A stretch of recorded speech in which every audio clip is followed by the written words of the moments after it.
isso já não se acontece mais. E chegará um momento que nós também não vamos poder. Então nós precisamos aproveitar cada minuto que nós temos para falar de Jesus, de entender que estar aqui agora é um grande privilégio. Às vezes você já está no caminho do Senhor há 10, 20, 30, 50 anos e acaba se tornando normal, né? Vir à igreja, cultuar, carregar a sua Bíblia. Isso é um grande privilégio, não se esqueça, porque existem lugares onde as pessoas querem falar de Jesus e não podem. Existem lugares onde as pessoas precisam de Jesus e não podem ouvir a palavra. Então agradeça essa grande oportunidade. Tenha sempre em mente, consciente, que estar aqui, carregar a sua Bíblia, é uma grande oportunidade que o Senhor nos dá, é um grande privilégio. Amém. Vamos à palavra? João 4, versículo 28. Todos acharam? Amém? Amém. Amém? Então, deixando seu cântaro, a mulher voltou à cidade e disse ao povo: venham ver um homem que me disse tudo o que tenho feito. Será que ele não é o Cristo? Amém, igreja. Podem se assentar. Então, antes de nós começarmos a esmiuçar este trecho que nós lemos, vamos nos recordar, né? Quem que é a mulher samaritana? A mulher samaritana é aquela mulher que encontrou Jesus à beira do poço de Jacó. É aquela mulher cheia de dores, de pecado, né? Aquela mulher que estava indo buscar água com seu cântaro. E Jesus, então, cansado de viagem, para ali perto do poço e pede para aquela mulher dar de beber. E ela fica muito assustada, porque os samaritanos e os judeus não se dão bem. Muito menos, eles não se falam, muito menos pedem favor. Então aquela mulher ela fica muito assustada. Só para a gente se recordar, né, quem é a mulher samaritana, como nós não lemos o texto completo. Então é aquela mulher que Jesus pede água para ela. E aí Jesus expõe os pecados dela. É aquela mulher que já tivera 5 maridos e aquele que ela estava agora não era dela. Então todos se recordam da mulher samaritana, todo mundo conhece essa história, é uma passagem muito conhecida, né, que todos nós conhecemos, porque o nível dessa mensagem é muito alto de aprendizado. Nós aprendemos muito com essa mensagem, nos ensina, cada versículo dessa mensagem nos ensina muito e de formas diferentes. Então a gente aprende muito com essa mensagem e ela por isso é muito conhecida. Então essa mulher, ela deixa o cântaro. Esse vai ser o primeiro ponto que nós vamos falar hoje.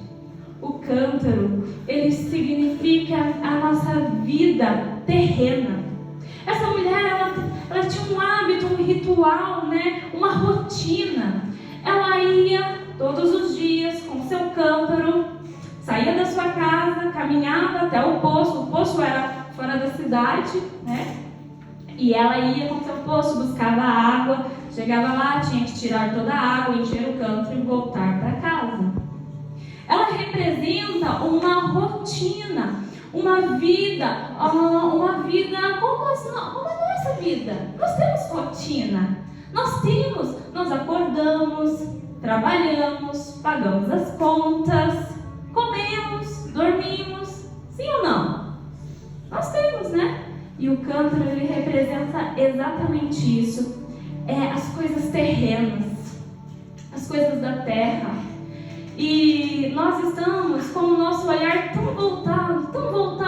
voltado para a terra, que quanto mais a nossa rotina é cheia, quanto mais a nossa rotina tem coisas para se fazer, metas para se cumprir, desejos, quanto mais cheia é a nossa rotina, mais os nossos olhos se fixam na terra e mais distante os nossos olhos ficam do céu.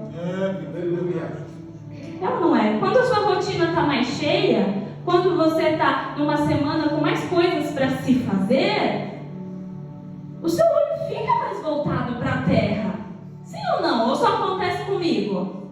Fica. Né? Quando a gente tem mais coisa, mais deveres de casa, do trabalho, está fazendo algum evento, quando eu viajo, isso acontece muito comigo, porque quando eu viajo, a rotina fica muito mais acelerada. Muito mais acelerada. Em casa, eu tenho um tempo com Deus, leio a Bíblia, estou sempre buscando ao Senhor, mas quando eu saio, quando eu viajo, tudo isso se torna tão mais difícil, porque a rotina ficou mais cheia, tenho mais coisa para fazer, eu preciso acordar mais cedo, me arrumar, aí são eventos e a gente sai, e depois é confraternizações, aí quando volta já está tão tarde, eu já estou tão cansada, tenho que tomar banho, lavar cabelo, que amanhã tem que ir de novo. Isso quando a gente está em evento, a gente foi num evento agora recentemente. Então, os nossos olhos ficam mais voltados para a terra e muito menos voltados para o céu. Irmãos, e é isso que o diabo faz conosco. É isso que o diabo tem feito sorrateiramente conosco. Ele quer que a gente se esqueça de onde nós viemos, quem nós somos e para onde nós vamos. Da onde a gente veio? Nós viemos do céu. Quem nós somos? Imagem, semelhança do Senhor. E para onde nós vamos? Para o céu novamente. Então os nossos olhos precisam estar voltados para o céu. Mas quando nós temos uma rotina muito cheia, a gente fica só carregando o nosso cântaro. A gente fica preocupado em levar ele para cá e levar ele para lá e encher de água. E não sobra tempo para Deus. Os nossos olhos se afastam do céu e ficam presos na terra. É isso que acontece. E irmãos, não ache que isso só acontece com quem está lá fora. Porque às vezes a gente acha que isso não acontece conosco porque estamos dentro da igreja. Só que a vida do cristão, ela não pode ser baseada nessa rotina de apenas vir para a igreja, orar quando dá e procurar as coisas do mundo. Não, a vida do crente, ela precisa ser uma vida com propósito. A rotina, ela é necessária. A rotina, ela precisa existir mesmo. Só que os nossos olhos não podem estar voltados para o nosso cântaro, para a nossa rotina. Os nossos olhos precisam estar voltados para o céu. Todos os dias nós precisamos trazer à nossa consciência isso, porque isso vai acontecendo progressivamente. Cada dia a nossa rotina se torna mais cheia. Eu tenho certeza que se eu perguntar para o seu Antônio, talvez a rotina dele era diferente da rotina de muitos de hoje. Hoje nós estamos numa vida muito acelerada. Estamos muito acelerados. É tanta coisa para fazer, tanta coisa para se cumprir. E aí o diabo vem sorrateiramente todos os dias, um pouquinho. E aí a gente não entende porque o nosso cântaro está tão pesado. Nós não entendemos porque o cântaro está tão pesado. Está tão pesado porque os seus olhos estão voltados para ele, em vez de estar voltado para o lugar certo, que é o céu. Aleluia. Nós precisamos trazer isso à mente. Nós precisamos entender como a mulher samaritana, porque no momento que ela se encontra verdadeiramente com Deus, verdadeiramente com o Senhor Jesus, ela larga aquele cântaro e ela sai correndo, levando uma mensagem transformadora. E é isso que nós precisamos trazer à nossa consciência. A nossa vida é para levar uma mensagem transformadora. Existia um propósito antes de você nascer. Então por isso você nasceu, para cumprir este propósito. E não existiu você primeiro e depois Deus criou um propósito. O propósito sempre teve, foi por isso que Deus criou você. Precisamos ter a noção de deixar este cântaro. Entender que o cântaro é a nossa vida diária, é a nossa rotina, é as coisas do mundo, é as coisas da terra, é o nosso olhar para a terra. E entender que ele existe e ele é necessário. Nós não somos ignorantes. Ele existe, ele é necessário, mas ele não é o nosso alvo. Nós não podemos viver uma vida no automático. Jesus está nos chamando hoje. Chegue de uma vida de automático. Venha viver uma vida de verdade ao meu lado, levando uma mensagem transformadora. Aquele que precisa ouvir. Aleluia. E esse foi o primeiro ponto. Deixar o cântaro. Deixar essa vida tão corrida. Não deixa ela levar você. A vida está passando por você. Não deixa isso acontecer. Toma as rédeas da sua vida. Mantenha os seus olhos alinhados com o céu. E leve uma mensagem transformadora. Então, depois que ela deixa o cântaro, ela volta para a cidade. Ela volta para a cidade. Essa mulher, ela teve um encontro verdadeiro com Jesus. Tão verdadeiro, tão verdadeiro. Ela era uma mulher que carregava culpa. Ela era uma mulher que carregava dores, sofrimentos, vergonhas. Ela carregava consigo um passado, uma dor, uma vida vazia. Quando Jesus expõe os pecados dela, Ele não expõe para humilhá-la, nem para condená-la. Ele expõe os pecados dela para curá-la, para limpá-la, para preenchê-la, para que então, depois de curada, ela se torne uma ponte entre Jesus e os demais. Só que antes de você se tornar a ponte, você vai ter que ser curado. E aí é que dói. Porque nós temos uma vida, todos nós carregamos dores, feridas, que a gente coloca um curativo. E a gente finge que está tudo bem. Todos nós temos uma dor lá na alma esquecida, que quando você olha para ela, para essa dor, este machucado, você vê a ferida ali. É como se tivesse criado-se uma casca em cima dessa ferida. Ela não sarou, ela só criou aquela casca para proteger. Então essa ferida com casca, como se fosse esse curativo que nós colocamos, quando você bate, não machuca, porque está protegido. Quando você bate, não sangra mais, porque está protegido. Mas você sabe que lá de baixo, você sabe que lá de baixo está sujo ainda.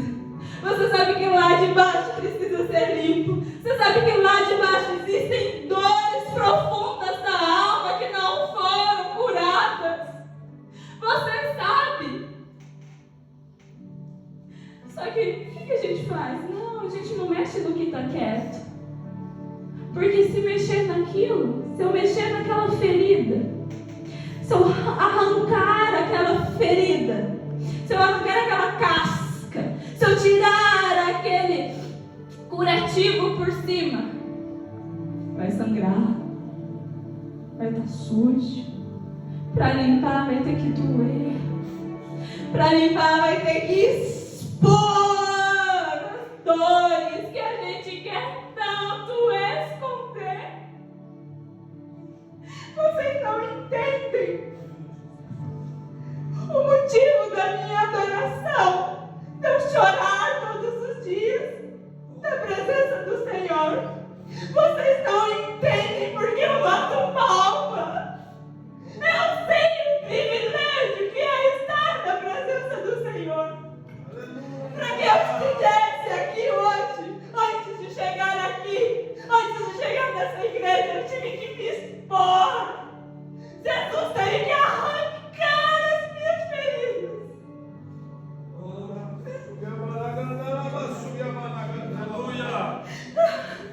E quando eu vi a Carol ali, aquilo me pesou muito. Porque não há nada oculto que não se revele. E eu contar o meu passado para vocês não era difícil. Porque eu fiz um texto conforme o Senhor me falou. Mas na hora que eu cheguei aqui, eu entendi o que Ele falou comigo. Ele falou, sabe a mulher samaritana que eu arranquei a casca daquela ferida? Sabe quando Jesus faz isso? Quando Ele pergunta, chama seu marido. E ela fala, eu não tenho marido. Era a casca dela, era a dor dela, era a vergonha dela. E ali, para tratar ela profundamente, para que ela se tornasse uma ponte entre aquela cidade que ainda não conhecia o Messias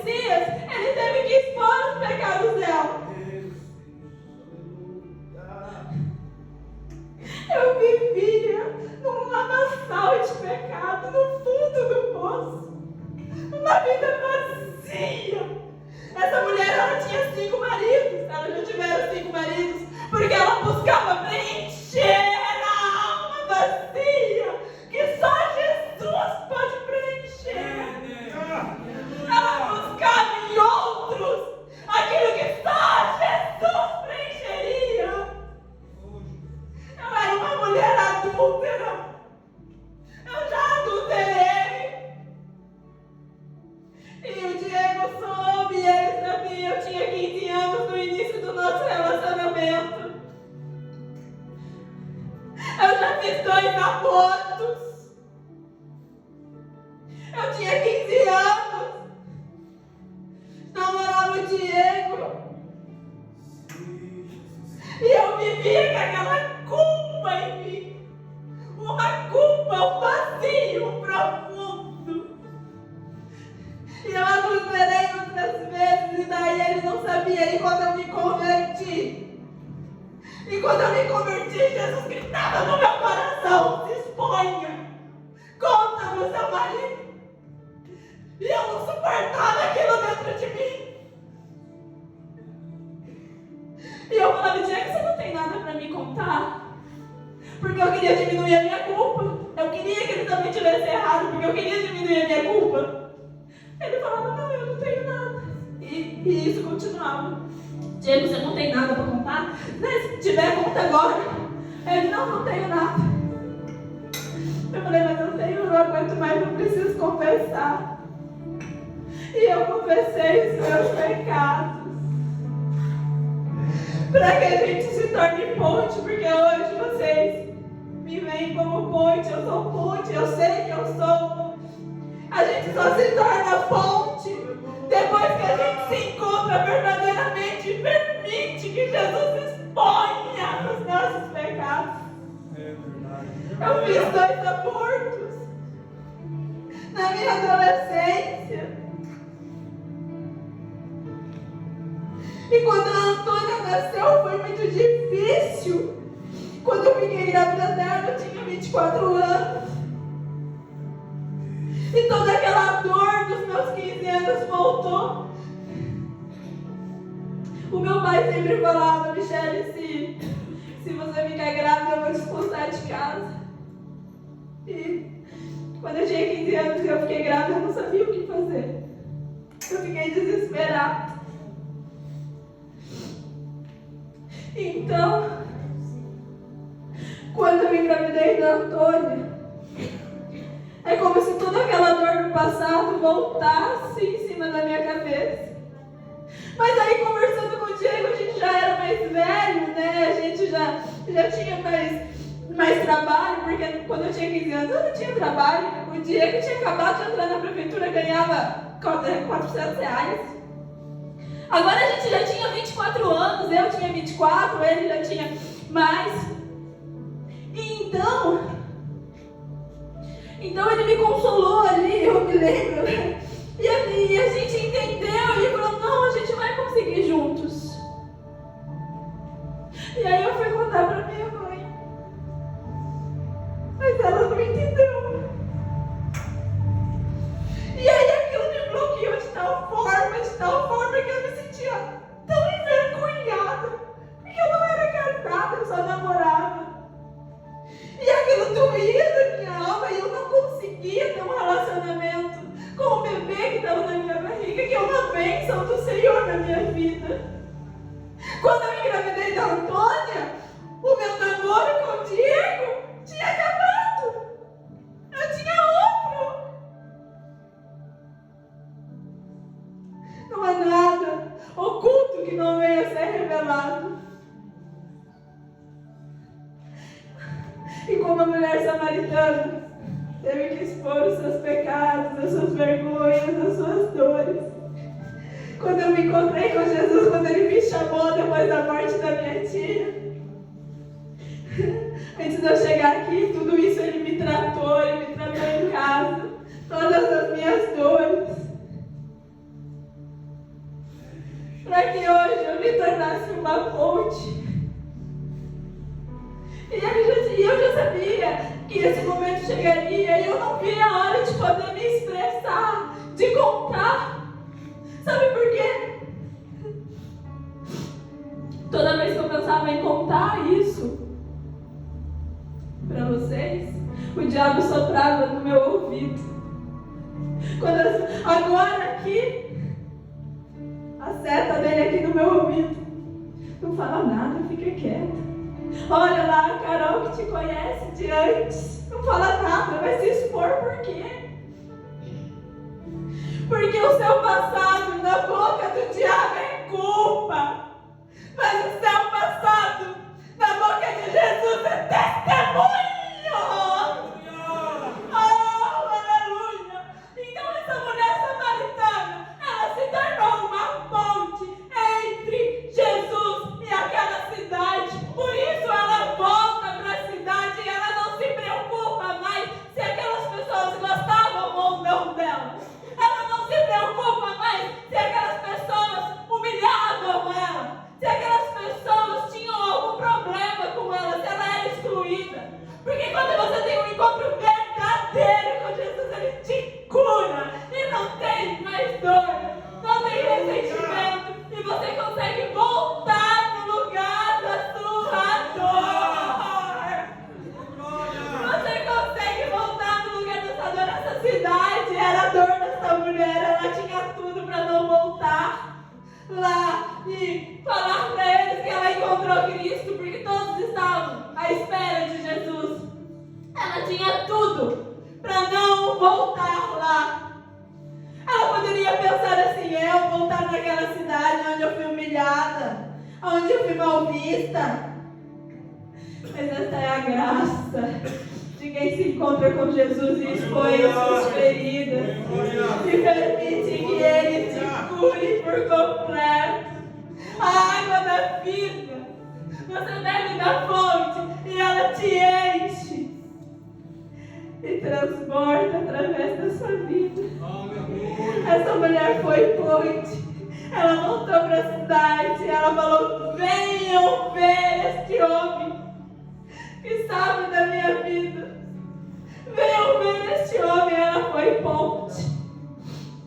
E é isso que nós nos tornamos quando nós nos encontramos com Jesus.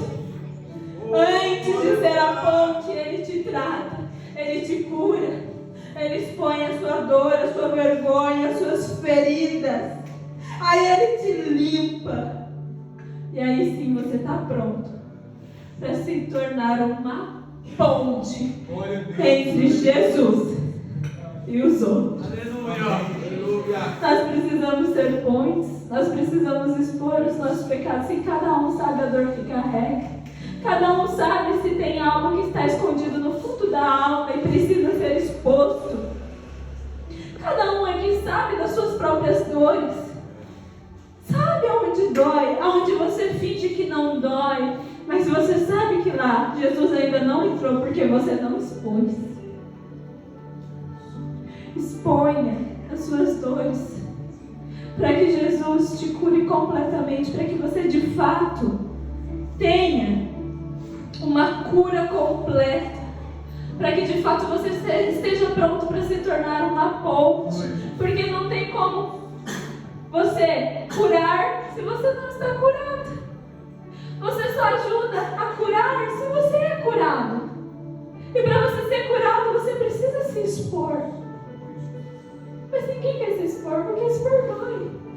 Só que quando você se encontra verdadeiramente com Jesus, você consegue voltar ao lugar da sua dor.